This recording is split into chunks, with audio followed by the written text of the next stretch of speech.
चलिए हम स्टार्ट करते हैं टॉटोमेरिज्म। क्या आप एक वाक्य सुनेंगे? आइए मैं आपको टॉटोमेरिज्म से रिलेटेड एक वाक्य सुनाता हूं। देखिए, बात बहुत पहले की है। दो साइंटिस्ट हुआ करते थे।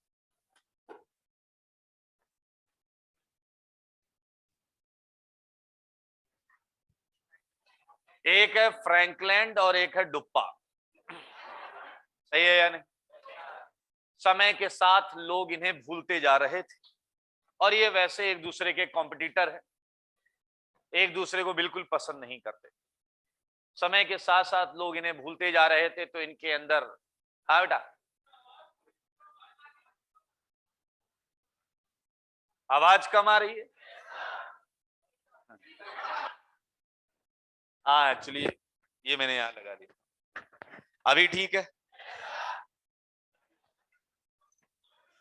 नहीं, मेरी आदत है। I am very much comfortable कि हाथ में माइक रहे। तो मुझे सबसे गंदा लगता है वो जो कान में फंसा मतलब ध्यान वहीं जाता रहता, इधर कुछ लगा है। पीछे लग रहा हम तो ऐसा फंसा लेते फिर निकाल के ऐसे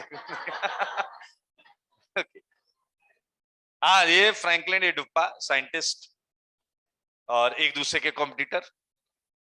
धीरे धीरे लोग इन्हें भूल रहे हैं और ये भी मतलब डिप्रेशन में जा चुके हैं।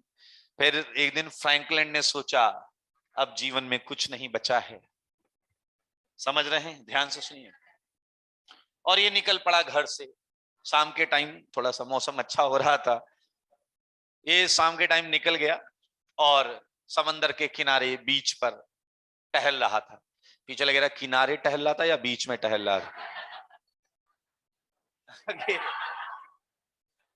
नोट करिए, सब नहीं हंस रहे हैं, कुछ सोच रहे हैं कि यार इसमें कहां टहल रहा था।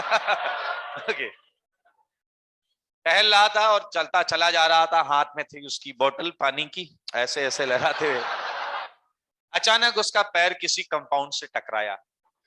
उसने उठा के कंपाउंड देखा और आपको पता है जात तो साइंटिस्ट की थी। उसने कंपाउंड देखा, उसकी आंखें चमक उठी। पीछे लग रहा क्या सुपर पावर मिल गई थी? नहीं, आंखें चमक उठी मतलब उसे कुछ उसमें उम्मीद की किरण दिखाई दी कि इसमें कुछ नया किया जा सकता है। और वो वहां से दौड़ पड़ा, सीधा आके अपनी लेबोरेटरी में घुस गया। इधर मेरे भाई डुप्पा, देखिए इत्तेफाक पर आपको भरोसा नहीं होगा लेकिन आज के बाद होने लगेगा। डुप्पा को भी उसी टाइम पर एक कंपाउंड मिला, उसकी भी आंखें चमक उठी और मेरे भाई वो अपनी लेबोरेटरी में घुस गया। दोनों इंडिपेंडेंट इवेंट्स हैं लेकिन इत्तेफाक देखिए, इसने जब अपनी लेबोरेटरी में जाकर देखा,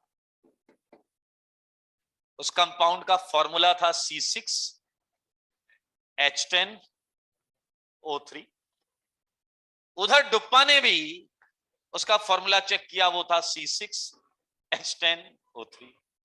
क्या इत्तेफाक से आप मान सकते हैं कि उनके पास शायद एक ही कंपाउंड के आइसोमर्स हाथ लगे थे? और मेरे भाई काफी कड़ी मशक्कत के बाद फ्रैंकलिन ने इसका एक स्ट्रक्चर निकाला, ये, और डुप्पा ने इसका एक स्ट्रक्चर निकाला, ये।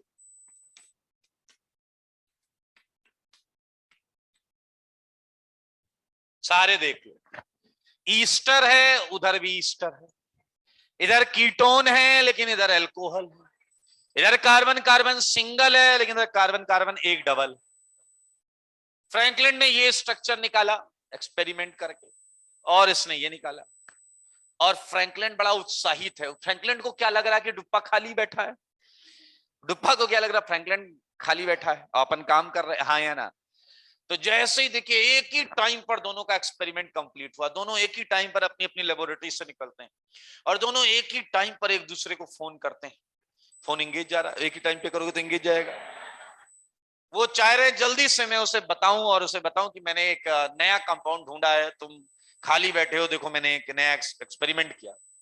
फाइनली फ्रैंकलिन का फोन डुप्पा को लगता है और उसने कहा, और डुप्पा खाली बैठे बैठे बोर हो गए हो? डुप्पा ने कहा, खाली बैठा होगा तू नालायक, मैंने एक नए कंपाउंड का स्ट्रक्चर ढूंढा है। फ्रैंकलिन मुस्कुराने लगा, कह रहा होगा कोई एक कार्बन का कंपाउंड। अब एक कार्बन के कंपाउंड का स्ट्रक्चर ढूंढता कौन है बे, वो तो सीधा बन जाएगा। तो डुप्पा ने कहा एक कार्बन नहीं है, 6 कार्बन है। मेरे भाई दूसरी तरफ सन्नाटा छा गया। तो 6 कार्बन पे तो खुद काम कर रहा था। 15 सेकंड के पॉज के बाद फ्रैंकलिन बोलता 10 हाइड्रोजन है। अब सन्नाटा इधर छा गया। उसे लगा ये क्या चल रहा है। डुप्पा ने कहा 3 ऑक्सीजन है। इस बार सन्नाटा नहीं छाया। फ्रैंकलिन सीधा खुला डैश डैश डैश डैश। उसने आरोप लगाया कि तुमने कहीं से मेरा फॉर्मूला चुरा लिया। इस पर तो पिछले 4 महीने से मैं काम कर रहा हूं। डुप्पा ने कहा तू भी काम कर रहा है इस पे तो मैं भी काम कर रहा हूं। खूब लड़ाई हो रही, तू मैं हो रही। फ्रैंकलिन ने कहा डुप्पा शांत हो जाओ, शांत हो जाओ, मुझे पूरा भरोसा है तुमने जो भी किया होगा गलत ही किया होगा। डुप्पा ने कहा ऐसे कैसे गलत, देख इसमें ईस्टर है। फ्रैंकलिन खूब जोर जोर से हंसने लगा। कह रहा वो तो जब मुझे समंदर के किनारे मिला था, फ्रूटी स्मेल आई थी, मैं तभी समझ गया ईस्टर है। कुछ नया बताओ। ईस्टर तो ही, ईस्टर की फ्रूटी स्मेल होती है। वो 10 रुपया वाली फ्रूटी नहीं गधे, फ्रूट्स की स्मेल होती है। ओके। फ्रैंकलिन ने कहा कुछ नया बताओ। फ्रैंकलिन ने कहा इसमें अल्कोहल। अचानक दूसरी तरफ से कोई आवाज ही नहीं आ रही थी। डुप्पा ने कान लगा के सुना तो धीरे धीरे हंसने की आवाज आ रही थी। दरअसल फ्रैंकलिन रिसीवर छोड़ के जमीन पे लेट के ऐसे ऐसे करके हंस रहा था। थोड़ी देर बाद वो फोन पे आया, वो कह रहा है अरे डुप्पा छोड़ दो बेटा, छोड़ दो, हर जगह अल्कोहल अल्कोहल अल्कोहल। आखिर कब तक। डुप्पा ने कहा कि इसमें अल्कोहल नहीं है तो क्या है। उसने कहा कीटोन है इसमें। इस बार इसकी बारी थी। आया ना। दोनों लड़ते रहे। फिर उसने कहा इसमें कार्बन डबल बॉन्ड कार्बन भी है। उसने कहा हो ही नहीं सकता। दोनों जब खूब लड़ते रहे तो फिर दोनों ने कहा क्यों ना किसी हाईली टैलेंटेड बंदे से राय ली जाए। And they came to me. हाँ या ना। मेरे पास आए, आते ही फ्रैंकलिन ने ऐसे किया। मैंने कहा खुश रहो। डुप्पा ने भी ऐसे किया। मैंने कहा सदा खुश रहिए, क्या समस्या है। फ्रैंकलिन ने कहा सर ये फॉर्मूला मुझे मिला था, ये फाइल लीजिए, देखिए मैंने जो जो एक्सपेरिमेंट कराए थे वो सब इस फाइल में है। मैंने एक्सपेरिमेंट्स को देखा, 2-4 ट्राई भी किए एक्सपेरिमेंट्स। मैंने फ्रैंकलिन से कहा good job. Franklin yes yes करने लगा। मैंने रुक जा बे, उसका भी तो देखने। डुप्पा ने कहा कि सर मैंने अल्कोहल का ट्राई किया, पॉजिटिव टेस्ट आया। एल्कीन का ट्राई किया, पॉजिटिव टेस्ट आया। वाकई सच दोनों बोल रहे थे। मैंने डुप्पा से कहा कि तुमने भी अच्छा काम किया। दोनों कह रहे मतलब दोनों सही है, मतलब ये कैसे हो सकता है। मैंने फ्रैंकलिन को इसकी फाइल दे दी कि जाओ ये टेस्ट अपने कंपाउंड पे ट्राई करो, और डुप्पा को फ्रैंकलिन की फाइल दे दी कि ये वाले टेस्ट तुम अपने कंपाउंड पे ट्राई करो। अगले दिन दोनों को बुलाया। दोनों आते ही सीधा दंडवत लेट गए। कह रहे कैसे पता चल जाता है आपको। मैं मन के कह रहा हूं पता नहीं हुआ क्या है। मैंने कहा समझ में आ गया। कह रहे हाँ सर। मैंने कहा बताओ जरा क्या समझे। वो कह रहे हैं सर हमारा वाला कंपाउंड इनकी सारे टेस्ट पॉजिटिव दे रहा है, और ये कह रहा था उनके सारे टेस्ट मेरा कंपाउंड पॉजिटिव दे रहा है। अब इससे सीधा सीधा मतलब ये निकला कि ये दोनों अलग हैं ही नहीं, इन्हें तुम अलग रख ही नहीं सकते। क्या समझ में आया या नहीं। ये नॉन सेपरेबल स्ट्रक्चरल आइसोमर्स हैं। मैंने कहा हाँ ये दोनों एक ही साथ रहेंगे, इक्विलिब्रियम में रहेंगे। और आपने अभी अभी टोटोमर्स को देखा है। देखा आपने टोटोमर्स, देखा या नहीं देखा। मेरे भाई देखने वालों ने क्या क्या नहीं देखा होगा। अगर आप ध्यान से देखो तो केवल इतना ही चेंज है दोनों में, बाकी तो सब कुछ सेम है ना। देखो उस स्ट्रक्चर में दोनों, यानी कि टोटोमेरिज्म इधर हुआ है, बाकी स्ट्रक्चर का कोई लेना देना नहीं। मानते हो या नहीं। चलो इधर आर लगा ले तो इधर भी आर होगा, होगा या नहीं होगा। आओ ध्यान से देखो, ये है एच और यही एच यहां चला गया। मैं कह रहा हूं ये इधर ये इधर ये इधर ये इधर ये इधर ये इधर, तो आप कहोगे मतलब एच की ऐसी की तैसी हो रही, कभी कार्बन पे कभी ऑक्सीजन पे। पीछे लग रहा है तो पेंडुलम बन गया है। बिल्कुल ऑसिलेट कर रहा है। क्या आपने देखा, एक हाइड्रोजन एटम 2 एटम के बीच में ऑसिलेट कर रहा है। कर रहा है या नहीं कर रहा है। ये मेरे भाई टोटोमर्स। और अगर आपको टोटोमर बनाना सीखना है तो बहुत आसान है। चलिए इसे इस तरीके से भी देख सकते हैं, इस नजरिए से भी देख सकते हैं। ये कार्बन है या नहीं बताओ, और ये ऑक्सीजन है या नहीं। हालांकि बीच में भी एक कार्बन, ये जो ऑक्सीजन है इसने सुबह सुबह मुझे फोन किया। मैंने क्या हुआ? कह रहा सर पड़ोस में कार्बन है। मैंने कहा तो? कह रहा उसका एक हाइड्रोजन है। मैंने कहा फिर? कह रहा हाइड्रोजन से अपने को बॉन्ड बनानी है। तो देखो ये बॉन्ड बन रही भाई। मैंने कहा फिर? कह रहा मैं कार्बन को एक डील ऑफर करने वाला हूं। मैंने कहा क्या है डील? ऑक्सीजन कह रहा मैं कह दूंगा तुम मुझे एच दो, मैं तुम्हें बॉन्ड दूंगा। आया ना? तुम मुझे, मैं तुम्हें। क्या ये डील आ गई या नहीं आ गई? अब यार एच तो वैसे कार्बन का ही था। थोड़ी देर बाद इसने वो डील उसे वापस बोल दी, तुम मुझे एच दो और मैं तुम्हें बॉन्ड दूंगा। हाँ या ना? ये टॉटोमर्स ड्रॉ करने का सबसे इजीएस्ट मेथड है। कर सकते हैं? अच्छा टॉटोमरिज्म की डेफिनेशन तो बताओ क्या है? Such such type of isomerism arises due to, बोलो ना डैश, ऑसिलेशन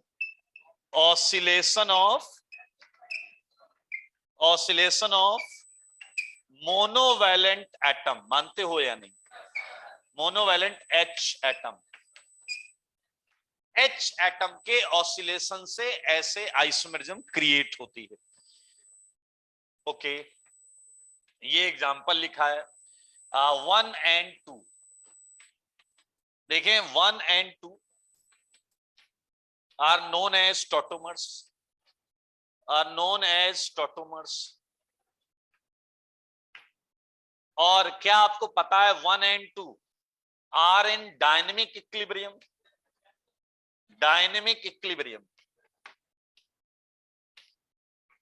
किसी को पता है डायनेमिक इक्विलिब्रियम क्या होता है?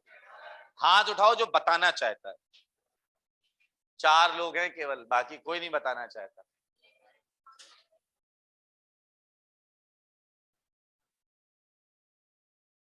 पीछे, सबसे पीछे। हाँ बेटा बोलिए। थोड़ा तेज तेज बोलिए।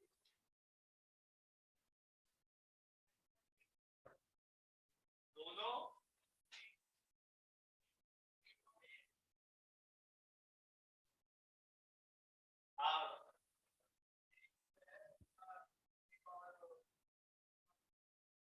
मतलब इसका परसेंटेज सेम हो जाएगा। परसेंटेज परसेंटेज हेलो तो सुनिए, आप मेरे भी सकते। परसेंटेज सेम होगा यार। हाँ बैठ जाएगा। क्या कॉन्फिडेंस गया? मैं वही बैठा देता हूँ, आप क्या सही बोल रहे थे? हाँ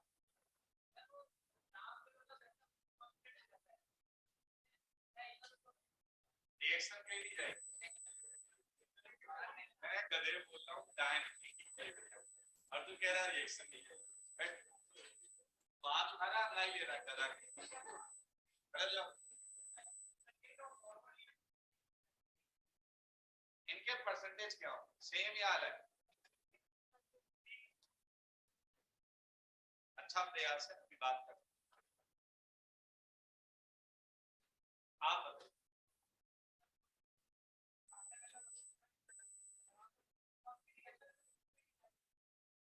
रिएक्शन रुकेगी डायनेमिक, रिएक्शन रुकेगी या नहीं?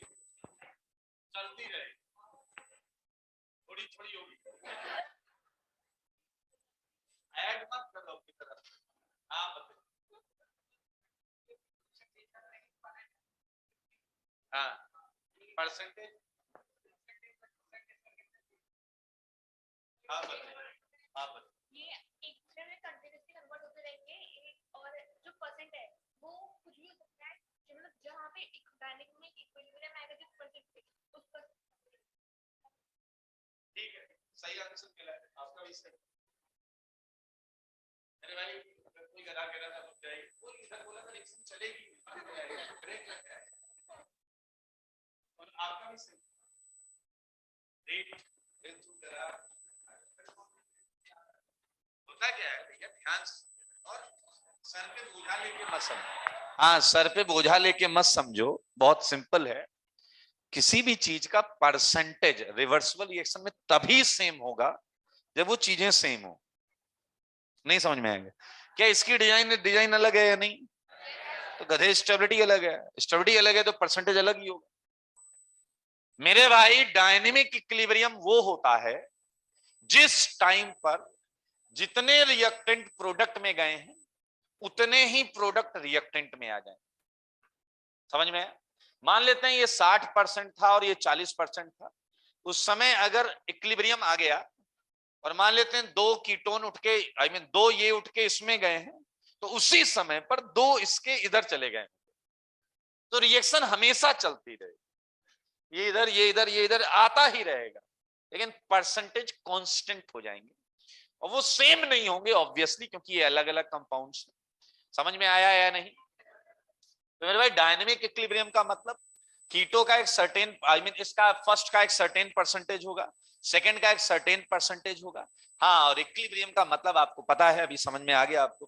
तो ये टॉटोमेरिज्म है, such type of isomerism arises due to oscillation of monovalent atom H atom. आइए एक, हाँ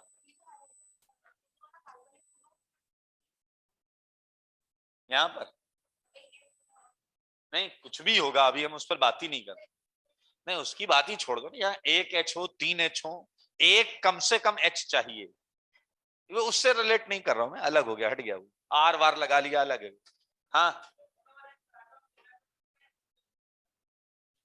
इसीलिए मैंने यहाँ एच लिख भी दिया ताकि कोई पूछे नहीं। हो कुछ भी सकता है, बट हमारे सिलेबस में एच है। हो कुछ भी सकता है, बट हमारे सिलेबस में एच और उसके isotope H D T.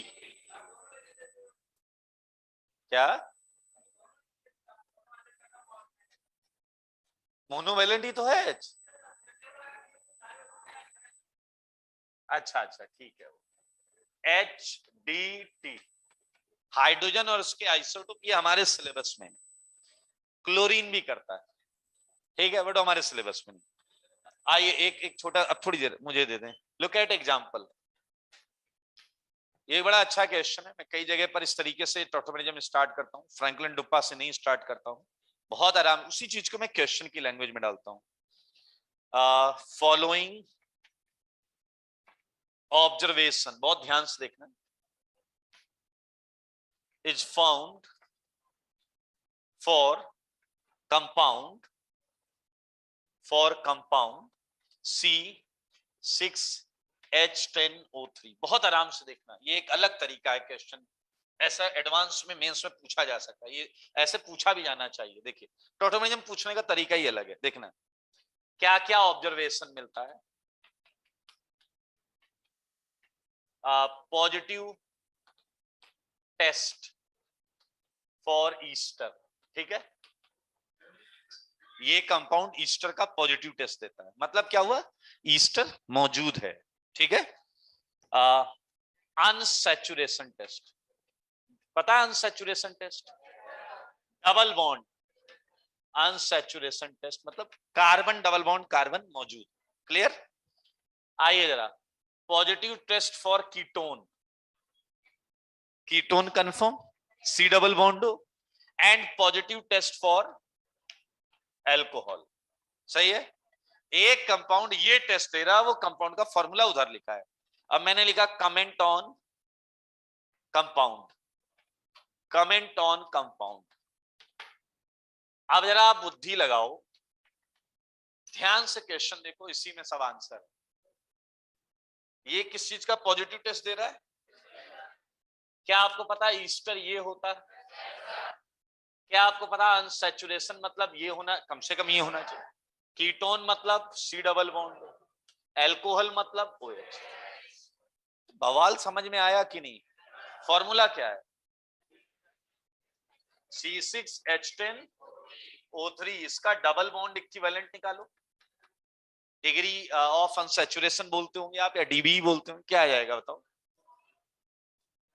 C6 के लिए H14, 4 का डिफरेंस तो 2 से डिवाइड कर दो, 2 आ गया। अब बहुत आराम से सुनना, बवाल देखो क्या है।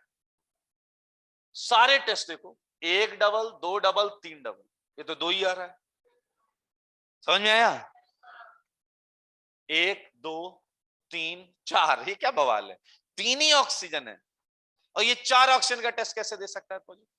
ईस्टर्न में कितने ऑक्सीजन, कीटोन में, इसमें, यार ये तो कोई भी बता सकता है, ये सिंगल कंपाउंड है ही नहीं। ये जो चीज है, ये जो कंपाउंड जिसका टेस्ट तुमने लिखा है, वो एक कंपाउंड का टेस्ट नहीं है, क्योंकि फॉर्मूला बोल रहा है कि 3 ही ऑक्सीजन और 2 ही डबल बॉन्ड है।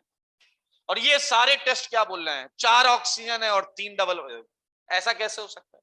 ऐसा तब हो सकता है जब 2 फॉर्म्स हो और वो इक्विलिब्रियम में। हाँ या ना?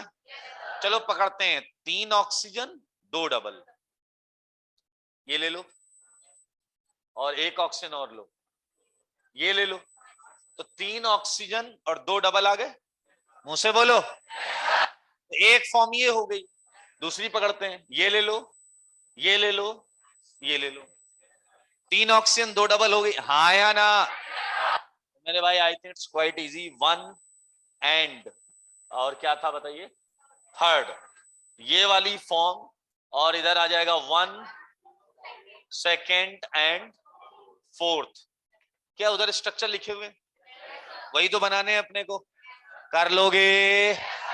आपको यहाँ यही लिखना है कि भाई जो कंपाउंड है उसमें ये एक सिंगल कंपाउंड नहीं है, ये कम से कम 2 कंपाउंड का मिक्सचर है, एक दूसरे में कन्वर्ट होता हुआ। एक कंपाउंड में 1 एंड 3 वाला सेगमेंट होना चाहिए और दूसरे वाले में 1 2 एंड 4 वाला सेगमेंट होना चाहिए। समझ में आया या नहीं? और ये दोनों ये लिखे हुए हैं, ये लिखे हुए हैं। वही फ्रैंकलिन डुप्पा को हमने थोड़ा सा लैंग्वेज के टर्म्स में किया है यहाँ पर।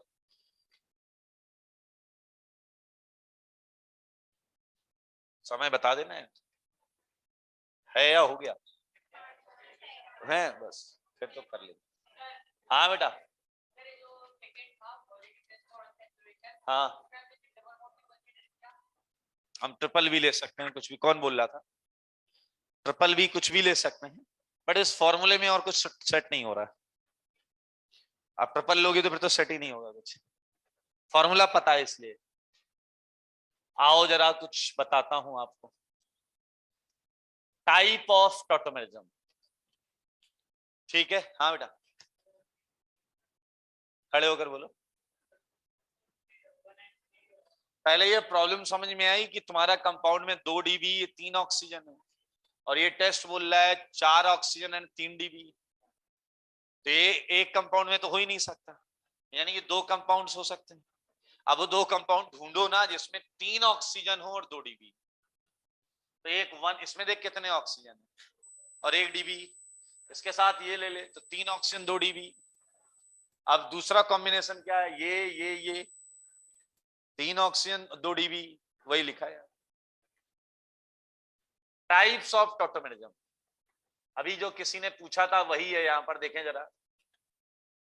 एनायनोट्रॉपी tautomerism, anionotropy tautomerism. B, cationotropy tautomerism.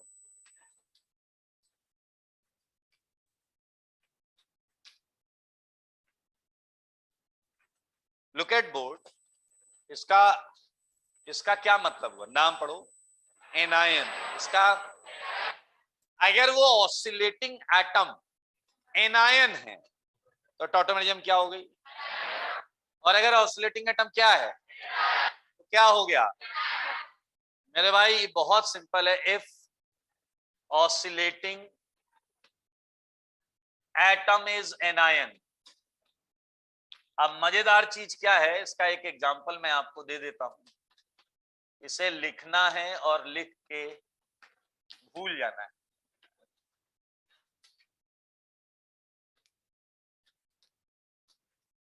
जरा ध्यान से देखो, ये दोनों डिजाइन एक दूसरे के साथ रिवर्सिबल सेगमेंट में है। दोनों सीएल अलग अलग कार्बन पे, यहां दोनों एक ही कार्बन पे। ये बहुत क्लियर है ना कि सीएल एक जगह से निकल के दूसरी जगह पर जा रहा है। ये हमारे सिलेबस में नहीं है, इसलिए आप इतना लिख के लिख सकते हैं, not in IIT JEE. Not in IIT JEE। हमें क्या पढ़ना है? केटाइनोट्रॉपी। हमारे इसमें क्या है सिलेबस में? केटाइनोट्रॉपी। वैसे भी सोचिए वहां क्या ऑसिलेट कर रहा था? H, कार्बन से जुड़ा हुआ H+ ही हो सकता है, कार्बन ज्यादा इलेक्ट्रोनेगेटिव है, तो कार्बन का H+ ही होगा। मानते हो या नहीं? तो मेरे भाई केटाइनोट्रॉपी की डेफिनेशन बहुत आसान। If oscillating atom is a cation. चलिए, केटाइनोट्रॉपी में कई टाइप के सिस्टम्स हम पढ़ने जा रहे हैं, जिस पर हमारे क्वेश्चंस भी आएंगे। Type of cationotropy system. सही है, बहुत आराम से देखिएगा। पहला है डायड सिस्टम। पहला है डायड सिस्टम। आसान है।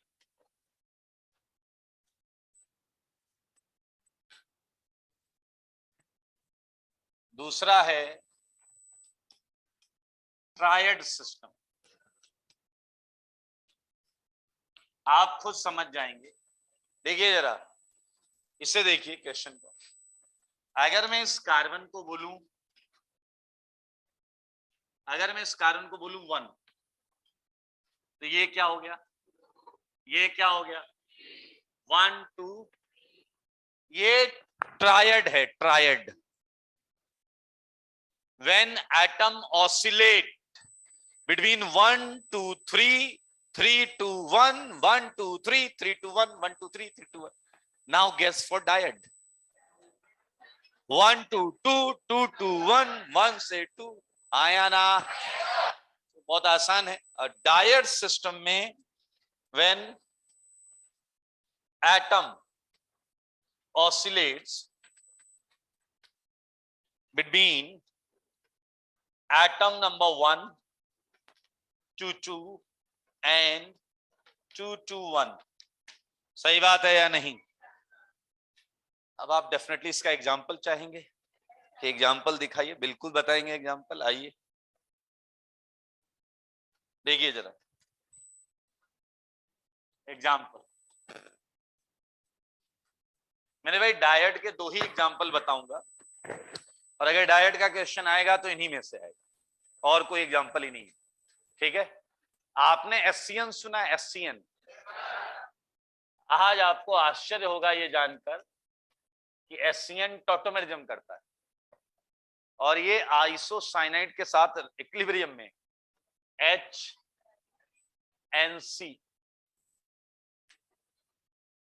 देखो H पहले कहां पड़ता है? कार्बन पे। 1 से 2 गया ना भाई। ये 1 है, ये 2 है, ये 1 है, 1 से 2, 2 से 1। ये एक दूसरे में क्या हो रहा है? इंटरचेंज। ऐसे ही आपको पता है नाइट्रस एसिड। क्या पता है? ये है नाइट्रस एसिड 1 2। ये आ गया आपका नाइट्रोजन पर। ये है आपका 1 2। तो ये डायड के 2 एग्जांपल, HCN एंड HNO2। दोनों आप देख सकते हैं बहुत ही सिंपल है। बेसिकली सबसे बड़ा पोर्शन जो टॉटोमेरिज्म कवर करता है, जो हम सबसे ज्यादा पढ़ते हैं, वो है ट्रायड। पहला एग्जांपल भी वहीं से लिया है। हाँ या ना? तो ट्रायड सिस्टम की डेफिनेशन तो बहुत क्लियर है। क्या है बताइए? व्हेन ऑसिलेटिंग एटम oscillates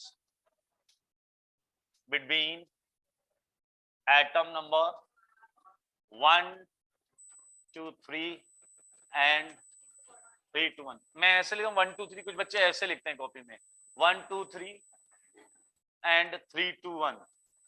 ऐसा नहीं लिखें, TO वाला 2 रहेगा। सही है? ओके। इसी के एग्जांपल्स हैं जो हमें सबसे ज्यादा पढ़ने। पहला एग्जांपल आपके सामने लिखा हुआ है। हेलो, यही लिखा भाई। ये क्या है? RCOC, और यहां रिवर्सिबिलिटी। डील करा लोगे ना? ये डबल बॉन्ड, ये CH2। अच्छा सच बताओ इसमें कौन सा फंक्शनल ग्रुप है? मुंह से बोलो। कीटोन। उससे हम कीटो उठा लेंगे। क्लियर? ये कौन सा फॉर्म है? कीटो फॉर्म। सच बताइए इसमें डबल बॉन्ड है या नहीं? और डबल बॉन्ड के लिए तुम ईन लिखते हो या नहीं? ईन, हाँ या ना? और ये क्या है? एल्कोहल। All all all. क्या समझ में आया या नहीं? तो इस टॉटोमेरिज्म का नाम होता है कीटो इनॉल टॉटोमेरिज्म। सही बात है। अब यार जब आप ये समझ गए हो तो अब आगे के क्वेश्चंस आप गेस कर सकते हो। क्या आपसे ये पूछा जा सकता है कि भैया इक्विलिब्रियम में कौन ज्यादा होगा? कीटो ज्यादा होगा या इनॉल? इस पर भी आपसे बात की जा सकती है। तो अगर मैं इस रिएक्शन का इक्विलिब्रियम कांस्टेंट की बात करूं, के इक्विलिब्रियम कांस्टेंट, तो बताइए वो इनॉल अपॉन कीटो आएगा या नहीं? बोलो ना।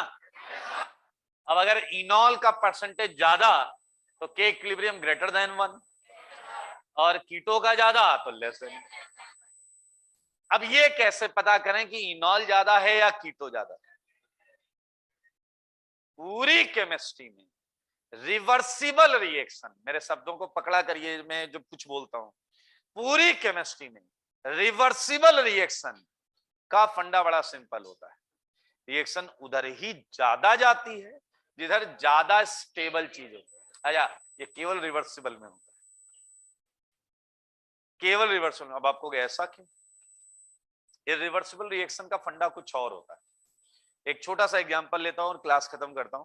मान लीजिए आपको मान लीजिए कुछ कंपटीशन हो रहा है एंड आपने उसमें पार्ट लेना है, ठीक है? एक कंपटीशन का जो विनिंग अमाउंट है, प्राइज मनी है, वो है 5,000 रुपए, और एक और कंपटीशन है उसका विनिंग अमाउंट है 500 करोड़ रुपए, ठीक है? एंड दोनों कॉम्पिटिशन्स एक ही दिन पर हैं बट बहुत दूर दूर है, तो आप कौन सा फॉर्म भरोगे? यही सोच था, इसीलिए तुम्हें समझा रहा हूं मैं। देखो रिवर्सिबल रिएक्शन में मैं यही बोल रहा हूं कि यही करना जो तुमने अभी बोला, बट इरिवर्सिबल रिएक्शन में मैं मना कर रहा हूं ये करना, कि तुमने ये भी नहीं पूछा करना क्या है। तुमने नहीं पूछा करना क्या। मैं बताता हूं कि इरिवर्सिबल रिएक्शन में वो आंसर आता है जो आसानी से आ सकता है। भाड़ में गई प्रोडक्ट की स्टेबिलिटी, जो आसानी से हो सकता है वो होता है। जिसे आप फिजिकल केमिस्ट्री में पढ़ते हो और बोलते हो एक्टिवेशन एनर्जी बैरियर। वो कहता भैया हम इस रास्ते से जाएंगे, स्टेबल प्रोडक्ट आनी होगी तो आ जाएगी, हम उसके लिए रास्ता गलत नहीं अपनाएंगे। रिवर्सिबल रिएक्शन लेकिन स्टेबिलिटी के लिए ही चलता है। तुमने पता किया कि भैया तुम चले गए 500 करोड़ वाले कंपटीशन, बाद में तुम्हें पता चला कि जो 5,000 रुपए वाला विनिंग अमाउंट था उसमें क्या करना था, इतनी हाइट से कूदना था, यहां चढ़ के ऐसा कूदना है। और 500 करोड़ वाले में आपको बुर्ज खलीफा के उसका जो 157th फ्लोर है, 157th फ्लोर से कूदना है बिना किसी पैरासूट या किसी डिवाइस। और जैसे ही आप नीचे आएंगे आपको समेट के आप पे पैसे चढ़ा दिए जाएंगे। What matters is barrier. ओ क्या हाई बैरियर, इतना कौन करेगा? पीछे लगे रहे यही सही है, 8-10 बार चढ़ के कूद लेंगे, ठीक ठीक पैसा मिल जाएगा। समझ में आया? ये बड़ा रोचक फंडा है, धीरे धीरे ऑर्गेनिक में आप ये सीखिएगा। जब भी रिवर्सिबल रिएक्शन की बात होगी तो हम ब्लाइंडली स्टेबिलिटी की बात करेंगे, और जब भी इरिवर्सिबल रिएक्शन की बात होगी तो हम रास्ते की बात करेंगे। देखो ये रास्ता ज्यादा इजी है, इस रास्ते से रिएक्शन जाना पसंद करेगा। हाँ, कई केसेस में उसमें स्टेबल आंसर आएगा बट वो स्टेबिलिटी को देख के नहीं चल रही होगी। कई केसेस में कम स्टेबल आंसर भी आएगा। अगर आपके पैसे को कोई 3 महीने में डबल कर दे, आई थिंक इट्स भाई ये चमत्कार है, ये कोई 3 साल में नहीं करता। There is no any investment option जो आपके पैसे को 3 साल में डबल कर दे। गवर्नमेंट पॉलिसीज में 11 साल में डबल होता है। और अगर आप शेयर मार्केट के बहुत अच्छे ज्ञाता हैं, बहुत अच्छे ज्ञाता हैं, तो 3.5-4 साल में आप डबल कर सकते हैं अपने पैसे। कि चले अगर आप मेरे पास 70 रुपया है, डबल कर दो। कई ऐसी प्राइवेट इन्वेस्टमेंट कंपनीज हैं जो दावा करती हैं कि मैं आपके पैसे को 3.5 से 4 साल में डबल कर दूं। वो चिट फंड घोटाले वाली बात नहीं कर रहा हूं। बहुत बड़ी कंसल्टेंसी कंपनीज होती हैं जो अमाउंट को मार्केट में इन्वेस्ट करती हैं आपके बिहाफ पे, लेकिन उनकी मिनिमम फंडिंग होती है 5 करोड़ या 10 करोड़। हाँ, म्यूचुअल फंड 5 करोड़ या 10 करोड़। आप 20 लाख रुपया लेके जाओगे, कहोगे मेरा डबल कर, भगा देंगे। समझ रहे हो मैं क्या कह रहा हूं? करना तो सब चाहते हैं कि आसानी से हो जाए, बट वहां कंडीशन अप्लाइड होती है। समझ में आया? बैरियर हमेशा चेक किया जाता है। समझ में आएंगे? डिटेल में पढ़ेंगे जब मैकेनिज्म चालू होगा तब पढ़ेंगे। आज के लिए इतना ही रखते हैं। आई थिंक टाइम भी हो गया, आज के लिए इतना ही है। और एक काम करेंगे, जैसे कि हमारा स्ट्रक्चरल 1-2 क्लास में खत्म हो जाएगा। मैंने आपको बोला था हम जीओसी का रिवीजन चालू करते हैं, ठीक है? तो इसके लिए मॉड्यूल आपने लगाया है, तो बुक लगाई है क्या आपने? बुक से हम, जैसे मैं स्टार बैच में भी क्या 40-40 क्वेश्चन डिस्कस कर रहा हूं, तो स्टार्ट कर लें क्या? तो ठीक है, आप लिख लें जीओसी पहला ही चैप्टर है, मेंस एक्सरसाइज के 1 से 30 क्वेश्चन, 1 to 30 बुक से। बुक तो है ना आपके पास? कितने लोग के पास है वगैरह? कौन सी वाली? सिंगेज पब्लिकेशन की बुक है, ब्लू वाली मेरी ही बुक है, ऑर्गेनिक केमिस्ट्री में आती है, प्रॉब्लम्स एंड सॉल्यूशन। चलेगा सॉल्यूशन भी है फिर तो जरूर लेंगे। 3rd एडिशन आएगा सिंगेज पब्लिकेशन में, और ऑनलाइन तो पक्का मिल जाएगी, वो ऑफलाइन एक बार देख लेना। 3rd एडिशन का पहला चैप्टर है, उसके 30 क्वेश्चंस, ठीक है? मेरे ख्याल से संडे भी आ रहा है बीच में, उसके अगली क्लास। चलिए कोई बात नहीं, टेस्ट के बाद करिएगा, ठीक है? आज के लिए इतना ही।